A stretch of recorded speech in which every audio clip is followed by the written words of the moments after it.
Hello, myself Professor Swati Modi.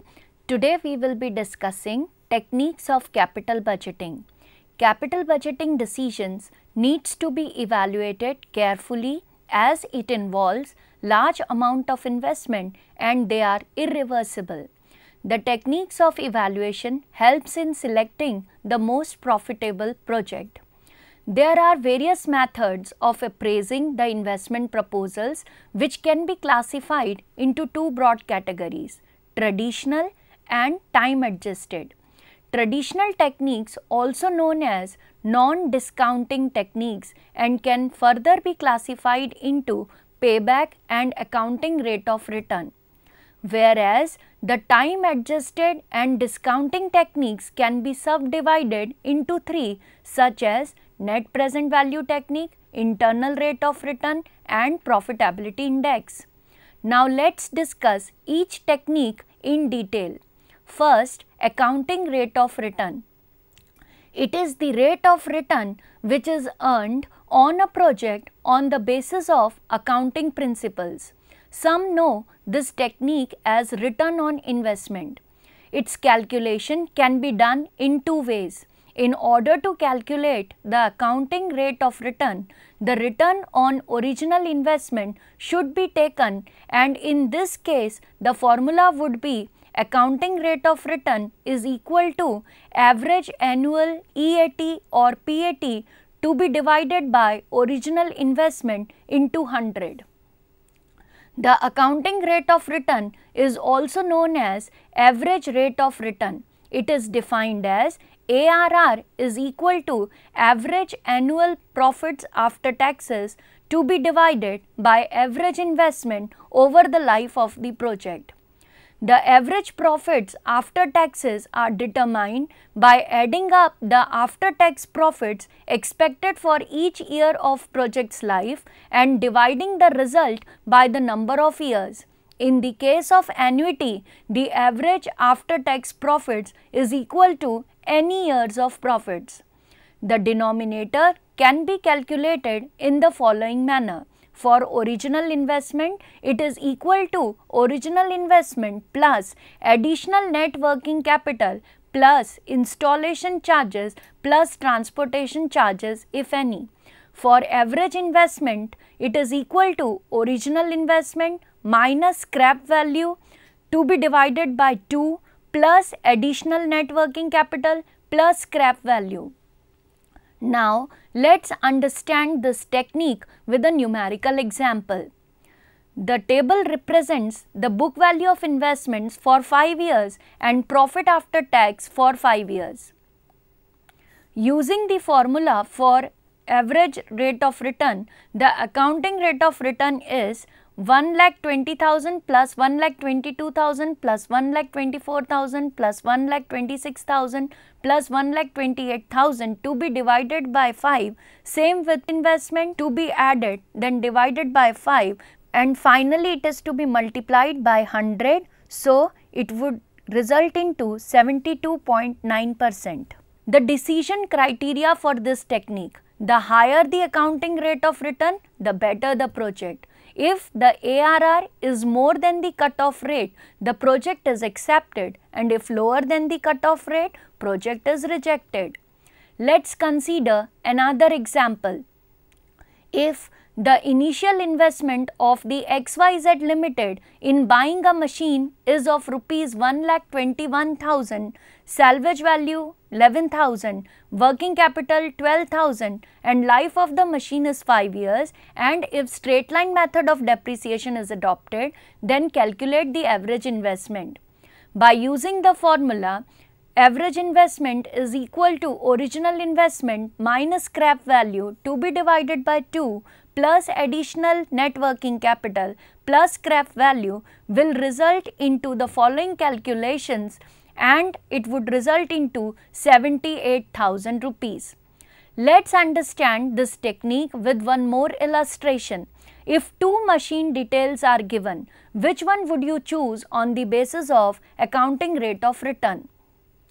The table shows the details of A machine and B machine, where capital outlay is same for both the machines, that is 1,56,125. For number of 5 years, profit after tax for both the machines are given. Estimated life for both the machine is 5 years. Estimated salvage value for both the machines are 13,000 each. Depreciation has been charged on straight line basis. Now let's work out the solution using the formula. Average required rate of return is equal to average income upon average investment to be multiplied by 100. First step is to calculate average income by dividing 86,875 by 5 for the first machine and second machine both. We will get 17,375. Then using the formula for the average investment, we will calculate the average investment for both the machines. 13,000 plus half the difference between 1,56,125 and 13,000, which will result into 17,375 divided by 84,562.5, which leads to 20.54%. From the numerical example, any machine can be chosen as both the machines gives the similar results. But the fact is, in case of the B machine, the return are higher in the earlier years, which is ignored by this technique. So, the limitations of this technique are: the method is based on accounting profits instead of actual cash flows after taxes in evaluating the project. It ignores the time value of money.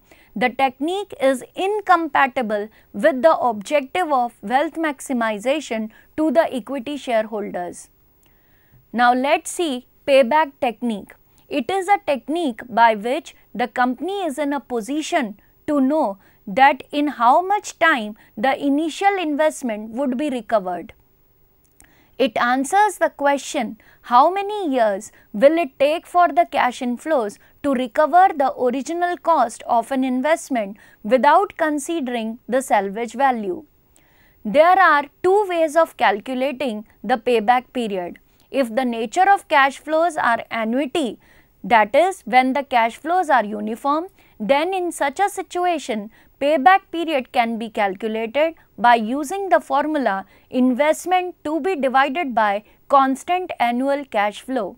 For example, an investment of rupees 1,60,000 in a machine is expected to produce cash flow after tax of rupees 20,000 for 10 years, then calculate the payback period.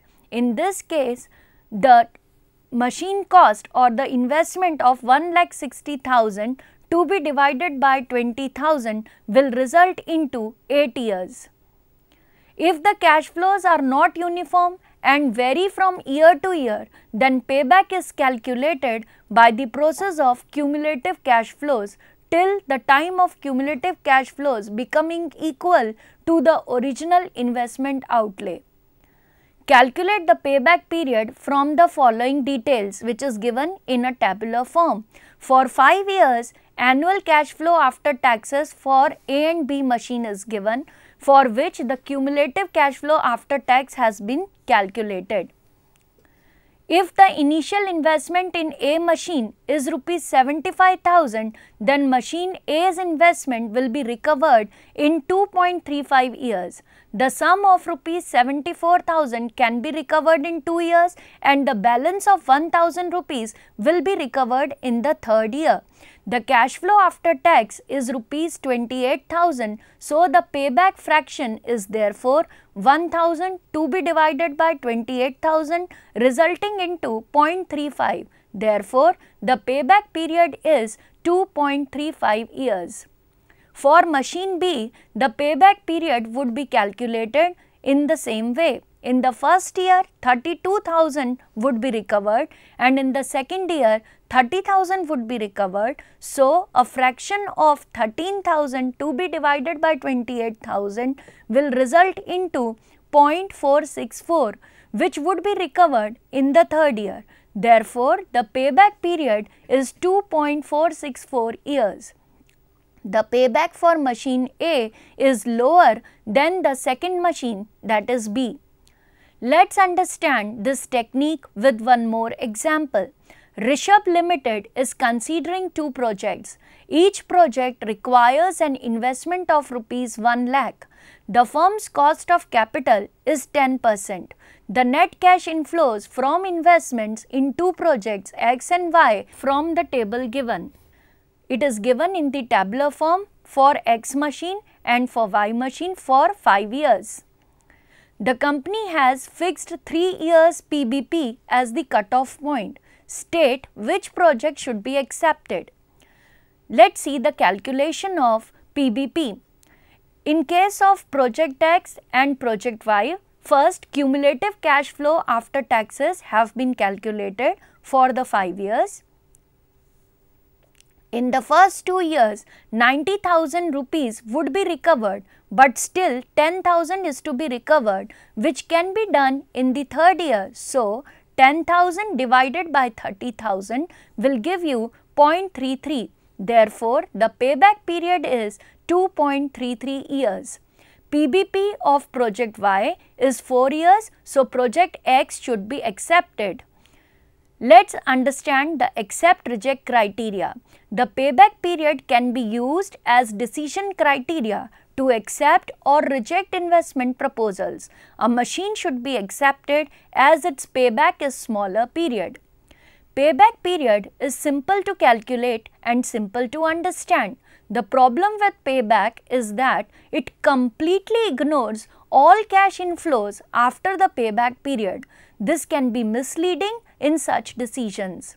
It also ignores time value of money and ignores the entire life of the project. As a result, projects with large cash inflows in the latter part of their lives may be rejected in favor of less profitable projects.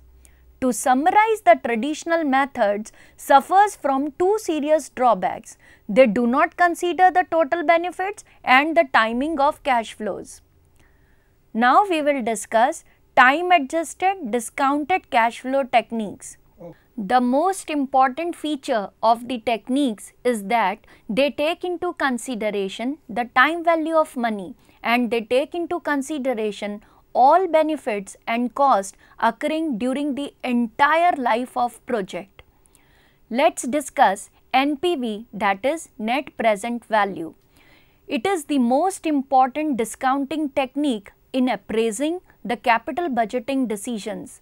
It calculates the investment decisions that involves cash flow occurring over multiple periods.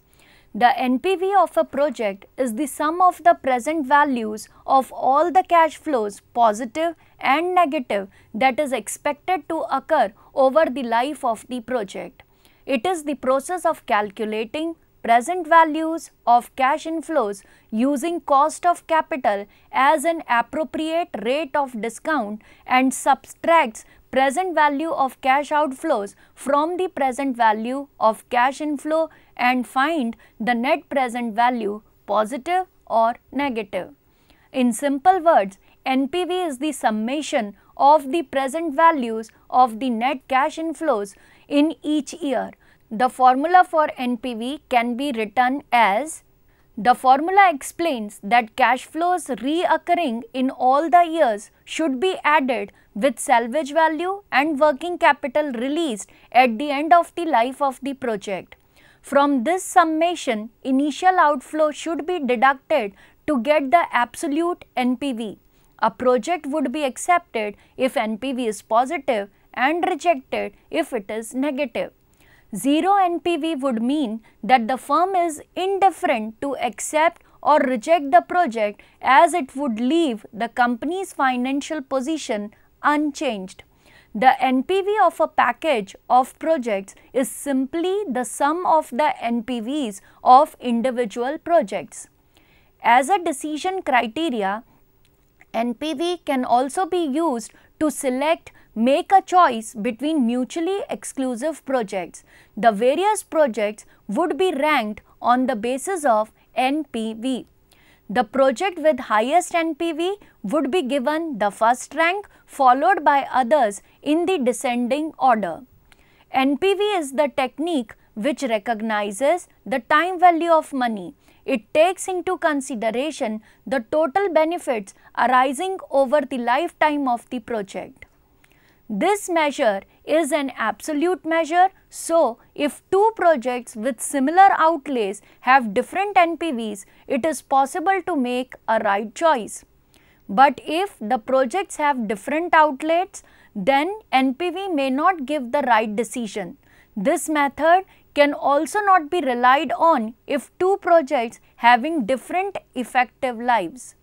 This technique can be explained with the help of an example. Suppose a project PQR costs rupees 25,000 now and is expected to generate cash inflows of rupees 9,000, 8,000, 7,000, 6,000 and rupees 5,000 in years 1 to 5. The opportunity cost of the capital is 10%. Calculate the net present value for the project. Seeing the table, we would calculate the present values of cash inflows.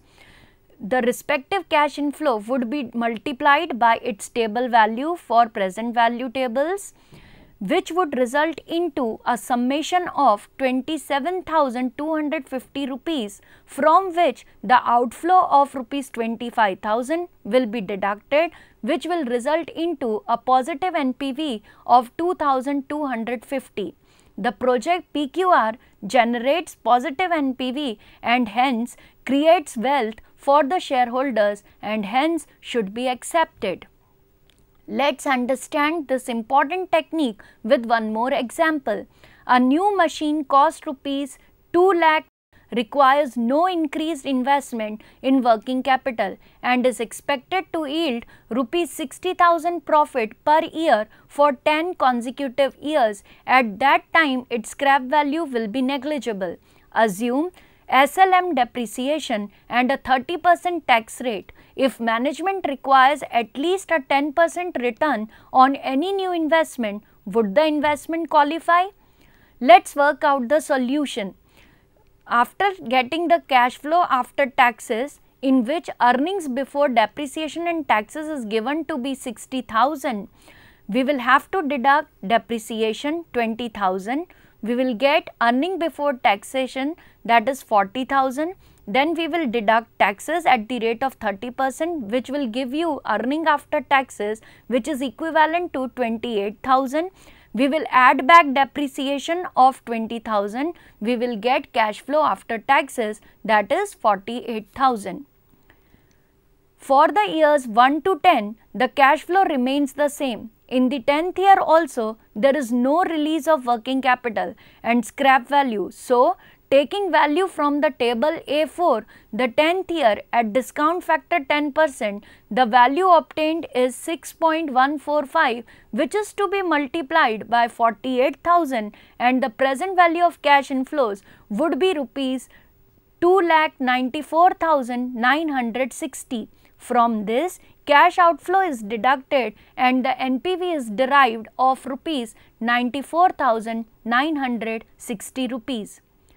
Now let's discuss the other technique of IRR, that is internal rate of return. It is a technique of discounted cash flow for appraising capital investment decisions.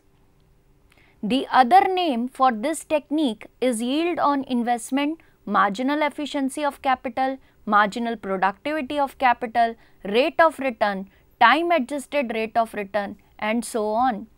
IRR method also considers time value of money by discounting the cash streams. It is the rate of return that a project earns. It is defined as the discount rate which equates the aggregate present value of the net cash inflows with the aggregate present value of cash outflows of a project. It can also be defined as that rate which gives the project NPV equal to 0. According to Joel Dean, 1951, IRR takes into account the magnitude and timing of cash flows. If IRR exceeds the discount rate, the project would be accepted, and if the IRR does not exceed the discount rate, it would be rejected. If IRR is equal to the discount rate, the firm is indifferent as to whether to accept or reject the project. If the project IRR is greater than the cost of capital, the project should be accepted. If the IRR is less than the cost of capital, the project should be rejected. If IRR is equal to the cost of capital, the project may be accepted. To understand this technique, let's see a numerical example. A project needs an investment of rupees 13,85,000. The cost of capital is 12%. The net cash inflows are given in the table for 5 years. Let's calculate IRR. Before finding the solution, it is important to know that computation of IRR is based on the cash flow after taxes.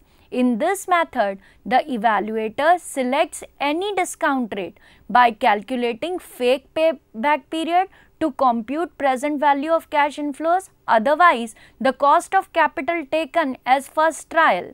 If calculated present value of the cash inflows is higher than the present value cash outflows, then the evaluator has to try a higher rate and vice versa. This process will be repeated till the present value of cash inflows equals to the present value of cash outflows. Generally, IRR may lies between two discounting factors. In that case, analyst has to interpolate using this formula. IRR is equal to LDF % plus PVLDF minus COF to be divided by PVLDF minus PVHDF to be multiplied by the difference in the two rates. Fake PBP will be equal to initial investment to be divided by average annual cash flow. So, using this formula, it can be calculated equal to 3.847. Referring to the PV of an annuity of 1 rupee table, we find that the fake payback period of 3.847 lies in between 10% and 8%. So, from the table, we can see the present values calculation at different rates 10% and 8% for 5 years. So, using the formula, we can calculate IRR and it comes to 9.94%. Here, project cannot be selected as the IRR is less than the cost of capital given as 12%. Now, let's understand the third technique, that is Profitability Index, which is also the time adjusted capital budgeting technique. The Profitability Index approach measures the present value of returns per rupee invested. It is the ratio of the present value of cash inflows at the required rate of return to the initial cash outflow of the investment. It can be represented as present value of cash inflows to be divided by initial cash outflow. It is a relative measure, but NPV is the absolute measure. Profitability index is measured by dividing present value of cash inflows by present value of outflows. It is used for capital rationing because NPV does not give the right insight if projects require different initial outlays.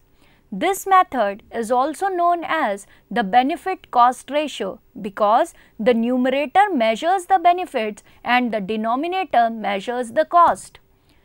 The accept reject criteria for this technique. A project will qualify for acceptance if the profitability index exceeds 1. When profitability is equal to 1, the firm is indifferent to the project. Suppose the initial cash outflow of a project is rupees 10 lakhs and it can generate cash inflow of rupees 4 lakh, 3 lakh, 5 lakh and rupees 2 lakh in years 1 to 4. If the discount rate is 10%, then what would be the profitability index? Present value of cash flows needs to be calculated first, and here it is equal to 11,23,500, which needs to be divided by the outflow, that is 10 lakhs, which will result into 1.12 profitability index. The project with PI greater than 1 will be accepted, and hence we will accept the project. Now let's summarize at the end. The capital budgeting proposals needs a careful analysis which can be done through the various discounted and non-discounted techniques. These techniques have their own advantages and disadvantages. The discounted techniques are superior to non-discounted techniques as they take into consideration the time value of money and the benefits occurring in the